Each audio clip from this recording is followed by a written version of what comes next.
नमस्कार। Corona pandemic के 21वें episode में आप सभी का हार्दिक स्वागत है। आज मैं आपसे बात करने जा रहा हूं लॉकडाउन के बारे में। लॉकडाउन को शुरू हुए भारत में 6 सप्ताह पूरे हो चुके हैं और यह 2 सप्ताह के लिए और बढ़ा दिया गया है। तो पहले बात करें कि भारत में पहला केस कोरोना पेंडेमिक का कब पाया गया। 29 जनवरी 2020 को पहला केस पाया गया और कोरोना से पहली डेथ 12 मार्च 2020 को हुई। लॉकडाउन का पूरी दुनिया में जो उद्देश्य है वह है संक्रमण की गति को धीमा करना और होने वाली मौतों को आगे खिसकाना। यही दो इसके मेन उद्देश्य हैं। कोई भी यह नहीं कहता कि लॉकडाउन द्वारा हम संक्रमण को ख़त्म कर सकते हैं, क्योंकि यह एक गलत स्टेटमेंट होगा और जिसे कोई भी नहीं देना चाहेगा। अब प्रश्न यह उठता है कि जो लॉकडाउन हुआ उस दरमियान ऐसी क्या क्या कार्रवाइयाँ की जानी चाहिए थी जिससे कि इस वक्त का फ़ायदा उठाया जा सके, जो हम संक्रमण की गति को धीमा कर नंबर ऑफ़ इन्फेक्शंस को कम करने की कोशिश कर रहे हैं और होने वाली मौतों को आगे खिसका रहे हैं। तो उसके जो उद्देश्य हैं उसमें पहला है टेस्ट किट की ज़्यादा से ज़्यादा खरीदारी और टेस्टों की संख्या को तेज़ी से बढ़ाना। दूसरा उद्देश्य होता है अस्पतालों के इंफ्रास्ट्रक्चर को इस तरह तैयार करना कि वह बढ़ते हुए कोरोना मरीजों को आवश्यक उपचार मुहैया करवा सके। साथ ही साथ अन्य बीमारियों के मरीजों की जीवन रक्षा के लिए भी जो मैक्सिमम पॉसिबल सुविधाएं हैं उन्हें उपलब्ध कराया जा सके। चौथा उद्देश्य होता है कि जो लॉकडाउन की वजह से बेरोजगारी फैलती है उसको देखते हुए गरीब लोगों तक भोजन पहुंचाने की व्यवस्था की जा सके ताकि कोई भूख से ना मरे। पांचवा उद्देश्य है कि जनता में सही जानकारी उपलब्ध करवाई जाए और भय का वातावरण न तो पैदा होने दिया जाए और यदि कोई भय का वातावरण पैदा होता है तो उसे दूर किया जाए।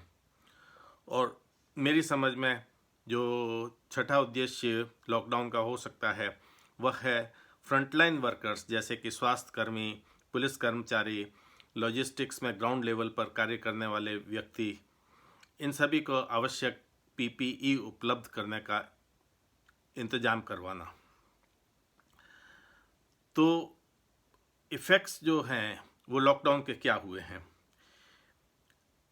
इससे संक्रमण के फैलने की गति को अगर हम डबलिंग के हिसाब से माने, डबलिंग यानी कि कितने दिन में संक्रमण की संख्या दोगुनी हो जाती है, तो 24 मार्च को जब लॉकडाउन लागू किया गया तो उस दिन संक्रमणों की कुल संख्या भारत में 536 थी, जो 29 मार्च को 1024 हो गई और इसका मतलब करीब करीब 5 दिन लगे जो लॉकडाउन हुआ उसके बाद पहला डबलिंग होने में। उसके बाद अगला डबलिंग जो है करीब 3 दिन में हो गया, 1998 केस जो कि 1 अप्रैल को हुए। उसके बाद अगले 4 दिन में यह संख्या फिर डबल होते हुए 4289 तक पहुंच गई 5 अप्रैल को, और उसके बाद फिर 6 दिन में यह हो गई 8446 11 अप्रैल को, और फिर 7 दिन में 16365 18 अप्रैल को, और जो नेक्स्ट डबलिंग हुई वह हुई 29/4/2020 को 11 दिन में, जबकि संक्रमणों की संख्या 33,062 पहुंच गई। इस तरह हम देखते हैं कि डबलिंग की यह रेट इस दरमियान करीब आधी हो गई। इससे यह तो स्पष्ट है कि यह संक्रमण को ख़त्म करने का जरिया तो डेफिनेटली नहीं हो सकता। दूसरा सवाल है मौत का। जहाँ तक मौतों का सवाल है, भारतीय परिस्थितियों एवं आदतों को देखते हुए उसका उपलब्ध आंकड़ा मुझे बहुत विश्वसनीय नहीं लगता, जिसका कारण यह है कि भारत में प्रति सप्ताह होने वाली मौतों का कोई डेटाबेस मेरे ध्यान में बहुत खोजबीन करने के बाद भी नहीं आया। उपलब्ध कोरोना आंकड़ों में भारत में नंबर ऑफ सीरियस केसेस जो हैं उसका कॉलम शुरू से ही खाली आ रहा है और वह परिस्थिति आज की तारीख तक वैसी की वैसी है। इसलिए न तो हम यह जानते हैं कि कितने आईसीयू बेड्स और वेंटिलेटर्स आज की तारीख में काम आ रहे हैं और कितने अनुमानित संख्या में हमें आगे के लिए चाहिएंगे। दूसरी चीज़ है एक सामान्य भारतीय की आदत कि वह किसी भी बीमारी के बहुत सीरियस होने पर ही या तो अस्पताल जाता है या कोई मेडिकल एडवाइस लेता है। और कोरोना के केसेस में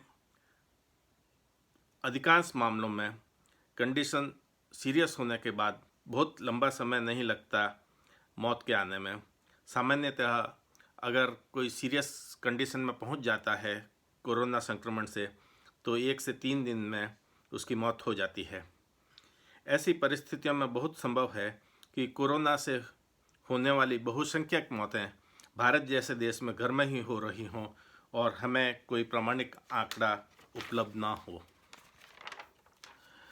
भारत में अभी तक हुए प्रयास भी अलग अलग राज्यों में इतना अलग अलग हैं कि उनका विस्तृत विश्लेषण किए बिना कोई टिप्पणी करना बहुत उचित नहीं होगा।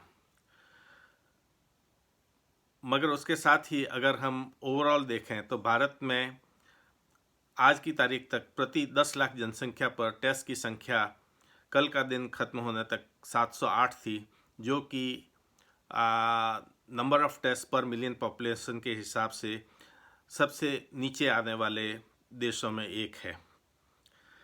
अतः हम अगर बढ़ते हुए संक्रमणों की संख्या देखें तो उसकी मूल वजह जो है वह बढ़ते हुए नंबर ऑफ टेस्ट ही हो सकते हैं।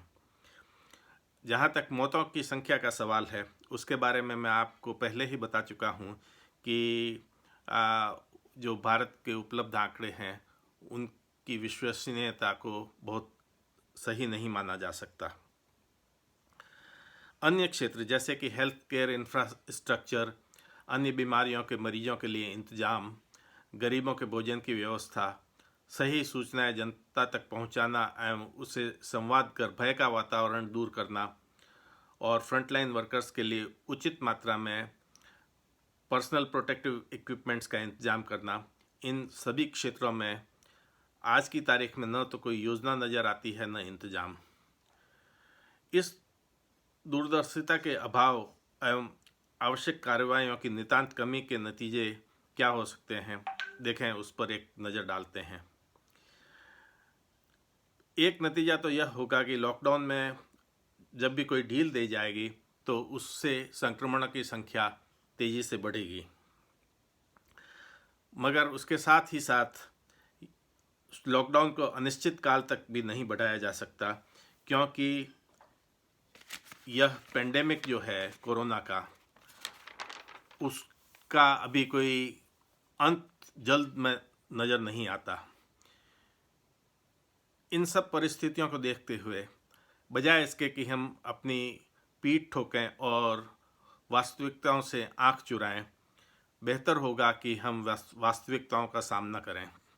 एक विज़न, एक प्लान की ज़रूरत होगी जो कि बदलती परिस्थितियों के साथ पुनर्मूल्यांकन करने के बाद परिवर्तित किया जा सके।